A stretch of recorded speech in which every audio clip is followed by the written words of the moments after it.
언론 여긴 국민 라디오 제 각종 공지사항을 전해드립니다. 이메일 국민라디오@gmail.com으로 열흘 전까지 보내주시면 됩니다. 시작할게요. VCR 1, 인, 스타트! 잠시 후 9시부터 국민TV 뉴스K를 라디오로 수중계해드립니다.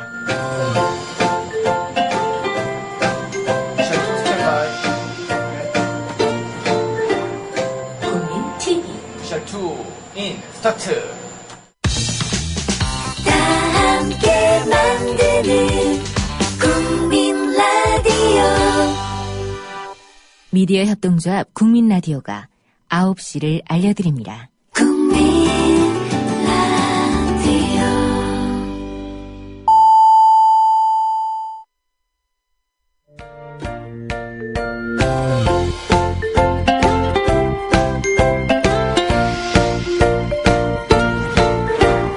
국민TV 국민TV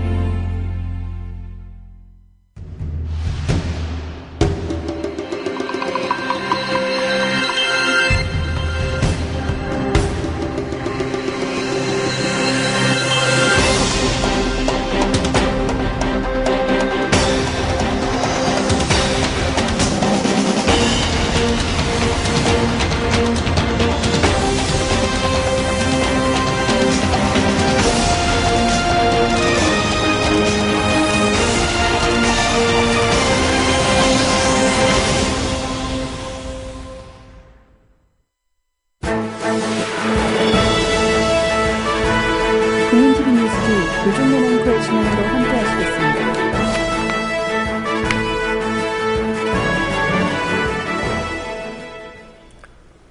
이가 부러진 유가족이 어떻게 담배를 피우냐, 자작극이다. 이런 주장이 언론과 SNS를 타고 유포되고 있지만 사실이 아니었습니다. 뉴스K가 유가족 흡연 사진은 이를 다치기 전임을 확인했습니다. 목격자가 기관원일 것이라는 주장도 근거 없는 억측입니다. 목격자는 유가족이 대리기사를 폭행했다고 주장하면서도 언론이 집단 폭행 상황이라고 했던 때는 대리기사가 뒤로 빠져 있었던 것이 사실이라고 확인했습니다. 이 사건에 연루된 유가족들은 오늘 경찰에 출석했습니다. 관련 내용 상세히 보도하겠습니다. 정종섭 안행부 장관이 이런 말을 했습니다. 내각제였다면 국회를 해산해야 하는 상황이다. 야당들이 일제히 발끈했습니다. 새정치민주연합이 문희상호 출범 첫날 또 세월호 특별법과 관련된 구설에 휘말렸습니다. 민주연합은 언론의 왜곡 보도 때문이라고 주장합니다. 정치권 소식도 종합해드리겠습니다.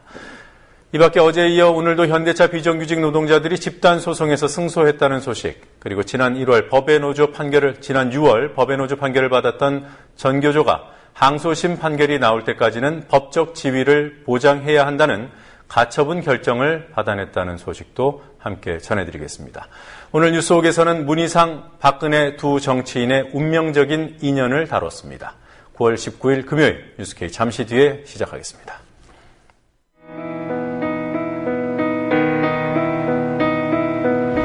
(1960년 4월 19일) 당시 언론은 빨갱이 데모라고 했습니다. 지금 우리는 혁명의 역사로 기억합니다. 1980년 5월 18일 당시 언론은 불순분자의 폭동이라 했습니다. 지금 우리는 독재에 항거한 정의의 역사로 기억합니다. 1987년 6월 10일 당시 언론은 대학생 가두 시위라 했습니다.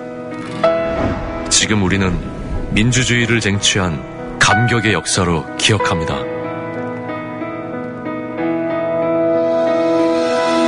백 없고 돈 없는 노동자, 서민, 학생들이 스스로 타올라 역사를 만들었습니다. 현실은 다시 타오를 것을 요구하고 있습니다. 아니, 이미 타오르고 있습니다.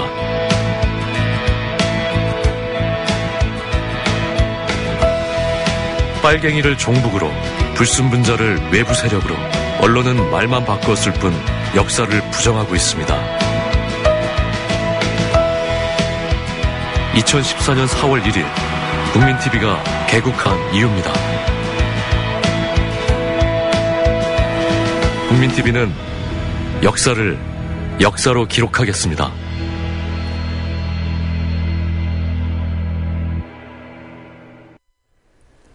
폭행 사건에 연루된 세월호 유가족 5명이 오늘 경찰에 출석했습니다. 경찰은 이들 중 2명을 피의자로 조사하겠다고 밝혔습니다.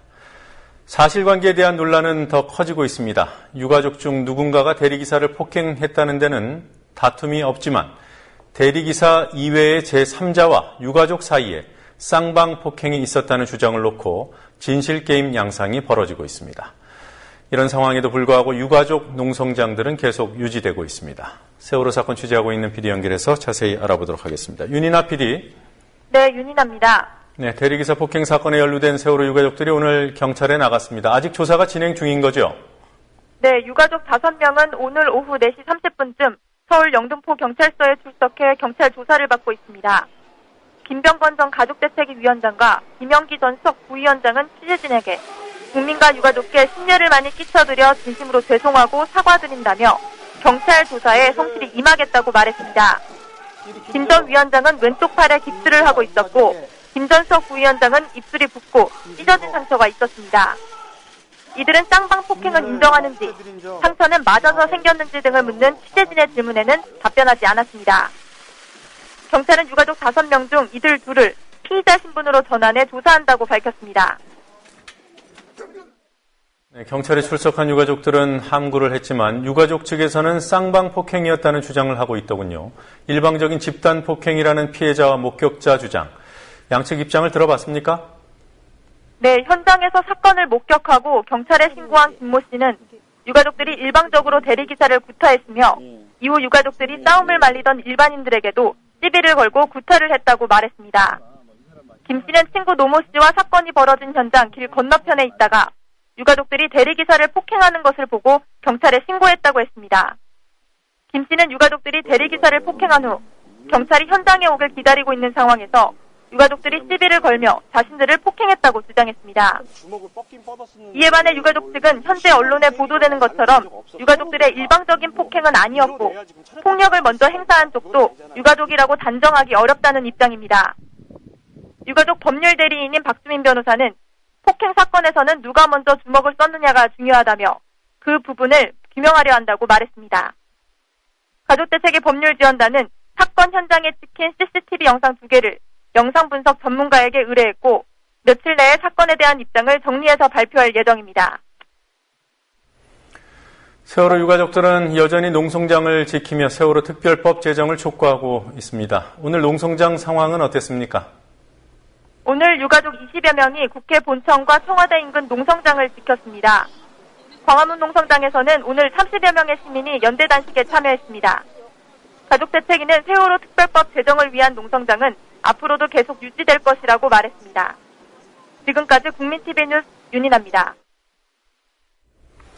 네, 세월호 관련 소식 잠시 뒤에 또 전달해 드리도록 하겠습니다. 네, 새정치민주연합의 문희상 비상대책위원장이 오늘부터 공식 활동에 들어갔습니다. 문 위원장은 포청천이라는 자신의 별명을 스스로 언급하면서 내년 초 전당대회를 차질 없이 준비하겠다고 말했습니다.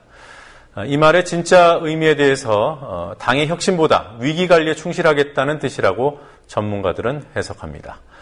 계파 간 경쟁이 치열한 전당대회를 차질 없게 치르려면 계파 간 이익을 조율하는 데 상당한 에너지를 써야 하기 때문입니다. 국회 중계 카메라 나가 있습니다. 곽보아 PD. 자, 새정치민주연합 문희상 비상대책위원장 오늘 공식 일정을 시작을 했죠. 비대위원장 취임 일성은 뭐였습니까? 네, 문희상 위원장은 새정치민주연합의 계파를 극복하고 공정한 전당대회를 치르도록 하겠다고 강조했습니다. 오늘 민주연합 소속 국회의원, 광역단체장, 시도당 위원장 합동회의에서 했던 문희상 위원장의 말 직접 들어보시겠습니다.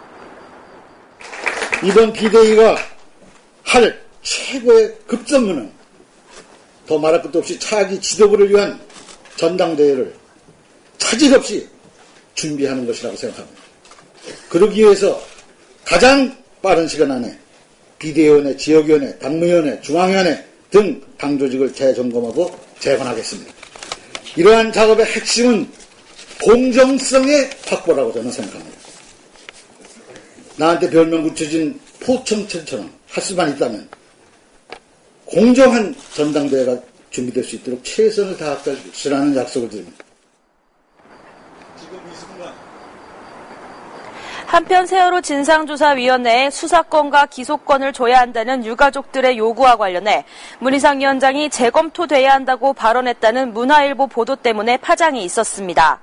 이에 대해 문 위원장은 기자들과 만나 대통령이 풀어야 협상의 여지가 있다는 말을 문화일보가 왜곡했다고 주장했습니다. 민주연합 대변인들은 세월호 해법의 본질은 진상규명이고 유족들이 최소한 양해하는 안이 나와야 한다는 문 위원장의 합동회의 발언이 공식 입장이라고 강조했습니다. 네, 심각한 혼란을 겪은 후에 열린 오늘 합동회의였죠. 분위기가 어땠습니까? 네, 예상보단 덜 무거웠고 오히려 화기애애했습니다. 정치 인생 최대의 위기를 겪었던 박영선 원내대표의 표정도 모처럼 밝았고 오랜만에 국회에 온 안희정 충남지사와 최문순 강원지사, 윤장현 광주시장 등 민주연합 소속 광역단체장들도 의원들과 반갑게 인사를 주고받았습니다. 문희상 위원장이 민주연합의 현 상황을 알을 쌓아놓은 듯 위태롭다는 뜻의 누란지위, 백척간도라고 표현하며 위기감을 강조하자 분위기가 무거워지기도 했지만 문 위원장이 연단을 올라가고 내려갈 때는 100여 명의 참석자들이 박수를 아끼지 않았습니다. 민주연합은 박영선 원내대표가 어제 문희상 비대위원장을 지명하는 것으로 임명 절차를 가름하기로 했기 때문에 오늘 합동회의는 의원들과 광역단체장, 시도당 위원장 등에게 새 비대위원장 임명 사실을 보고하는 성격의 자리였습니다. 그러다 보니 자유토론이나 발언 자리를 따로 만들지 않았고 박영선 원내대표와 문희상 위원장의 인사말만 듣고 30여 분 만에 회의를 끝냈습니다. 네, 길지 않은 기간일 텐데요. 문희상 비대위가 어디로 갈지, 또 과제는 무엇인지 전문가들은 뭐라고 얘기합니까? 네, 문 위원장은 내년 초 전당대회 당대표 선거의 룰을 정하고 지역위원장 인선을 주도하게 되는데요. 그중에서 지역위원장 문제가 중요합니다. 지역위원장들이 당대표 선출 권한이 있는 대의원들을 뽑기 때문에 지역위원장을 차지하기 위한 계파별 경쟁이 치열해서 그 과정을 어떻게 조율하느냐가 문 위원장의 최대 과제입니다. 문 위원장이 계파 간 충돌을 피하기 위해 계파를 안배하다 보면 당의 혁신이라는 또 다른 숙제를 해내긴 힘들어집니다. 김종배 정치평론가는 혁신을 강조하면 계파를 떠나 야당성이 강한 사람을 인선해야 하는데 계파 안배를 하다 보면 혁신과 동떨어진 인선이 될 수도 있다고 말했습니다. 유창선 정치평론가도 문 위원장이 계파색이었다는 건 장점인 동시에 최대 약점이라며 계파 갈등을 조정하며 당을 이끌 관리형 리더로선 적임자지만 현 질서를 무너뜨릴 수 있는 과감한 변화를 모색할 수 있는 가능성은 대단히 희박하다고 내다봤습니다. 네, 세월호 특별법과 관련해서 여당은 사실상 대통령 지침이 나온 상황이기 때문에 운신의 폭이 없어졌다고 할 수 있고요. 또 야당은 박영선 원내대표 리더십 훼손, 이런 부분 때문에 협상력이 손상된 상태죠. 앞으로 이 특별법 정국 어떻게 전개가 되겠습니까? 네, 전문가들은 세월호법 협상과 관련해 대통령의 가이드라인이 나온 만큼 여당이 수사권과 기소권 문제에서 야당에 양보할 여지는 사실상 없는 것과 마찬가지라는 데 동의를 표했습니다. 다만 민주연합의 문희상 비대위 체제가 들어서면서 막힌 정국을 풀 수 있는 새로운 분위기는 마련됐다고 이강윤 정치평론가는 말했습니다. 이강윤 평론가는 문 위원장이 유가족들과의 소통을 강화할 것이라고도 예상했습니다. 직접 들어보시겠습니다. 일단 유가족 측과 문희상 비대위원장이 어느 선에서 조율을 해 나가느냐, 수사권, 기소권도 사실은 기본적으로는 믿을 수 있는 수사 체계만 확립이 되면 유가족도 동의할 수 있다고 나는 보고 있고 저는 보거든요. 수사 기소권이라는 단어에 협의적으로 좁게 매달릴 것이 아니고 유가족들이 이 정도 선이면 우리가 믿을 수 있는 수사 체계다. 그 선을 일단 먼저 밴드, 폭을 정해서 합의를 하고 그걸 가지고 여당과 조율해 나가는 과정이 필요한데 정치평론가인 최창렬 용인대 교수도 진상규명이 제대로 될 수 있는 특검이 보장된다면 유가족도 설득할 수 있고 협상 진전에 도움이 될 것이라며 야당이 그런 특검 방안을 모색해 여당과 합의에 들어가야 한다고 말했습니다. 최 교수는 또 현재의 파행국회가 단기적으로는 세월호법과 다른 법안을 연계하고 있는 야당에 불리하지만 장기적으로는 국정 운영에 책임을 지고 있는 여당에도 부담이 될 것이라고 말했습니다. 그래요. 장기적으로 여당에 더 부담이 되는 상황이 아닌가 싶은데 아무래도 예산 문제 때문 아니겠습니까? 그렇습니다. 국회 교착 상태가 길어지면 내년도 예산안 심의와 의결이 제대로 이뤄질 수 없고 그에 따른 부담은 최종적으로 여당이 져야 합니다. 새누리당 쪽에서 부쩍 예산 얘기를 많이 하는 건 그런 이유 때문입니다. 오늘도 주호영 정책위의장은 올해부터는 12월 1일 24시까지는 예산심의 토론을 무조건 종료하고 12월 2일까지는 본회의에서 의결해야 한다며 야당은 빨리 국회 일정을 정상화해서 시급한 내년도 예산심의에 성실히 임해주길 부탁드린다고 말했습니다. 어제 대화 채널 복원을 위해 만난 여야 원내 수석 부대표들이 오늘은 만나지 않았지만 연락은 계속하고 있습니다. 그리고 어제 새누리당 보수혁신특별위원회가 출범했지요. 그런데 위원장이 된 김문수 전 경기지사는 안 보였습니다. 오늘도 안 보였죠? 네, 오늘 오전 새누리당 박대출 대변인이 확인해준 대로 오늘 국회에 김문수 전 지사는 나타나지 않았습니다. 김문수 전 지사는 국민TV와의 통화에서 언제 혁신위원장으로 활동을 시작하느냐고 묻자 아직 좀 멀었다고만 답했습니다. 이런 태도로 볼 때 김 전 지사가 혁신위원장직을 그리 크게 생각하지 않는 건 아니냐는 시각도 나오고 있습니다. 새누리당은 김 전 지사가 모레 공식 임명장을 받고 다음 주 중 혁신위 인선을 마무리한 후 첫 회의를 열 예정이라고 밝혔습니다. 자, 정종섭 안행부 장관이 과연 할 소린가 싶을 얘기를 했어요. 국회를 해산해야 할 상황이다. 이런 말은 어떤 맥락에서 나온 겁니까? 네, 어제 취임 2개월 기자간담회에서 국회 파행 장기화를 두고 국회가 통치 불능 상태라면서 내각제였다면 국회를 해산해야 할 상황이라고 말했습니다. 이 말이 전해지자 야당들이 오늘 크게 반발했습니다. 민주연합의 한정혜 대변인은 대통령이 국회를 무시하니 장관까지 대통령 눈에 들기 위한 발언에 앞장서고 있다며 정치는 실종시키고 통치만을 원하는 박근혜 대통령의 입장이 바뀌지 않는 이상 지금 국회의 교착 상태는 달라질 수 없다는 사실을 모르는 이가 있냐고 따져 물었습니다. 박범계 원내대변인은 정 장관에게 대학으로 돌아가라고 말했는데요. 직접 들어보시겠습니다. 어떤 분이 어떻게 조언을 해서 대통령께서 이렇게 헌법의 정신에 반하는 삼권 분립에 위배되는 국회를 정말 국회의원들을 손톱 밑에 때만큼도 생각하지 않는 그러한 헌법에 반하는 정신의 말씀을 하실까 궁금했는데 아마도 정종섭 헌법학자께서 조언과 자문을 하셨다는 느낌을 지울 수가 없습니다. 빨리 대학으로 돌아가십시오. 김재남 정의당 원내대변인은 위장 전입과 부동산 투기, 논문 표절, 군복무 특혜 의혹 등으로 국회에 인사청문 보고서 채택도 받지 못한 반쪽 장관이라며 국회를 무시하고 혼란과 갈등만 불러올 발언에 대해 즉각 사과하라고 요구했습니다. 지금까지 국회에서 국민TV 뉴스 곽보아입니다.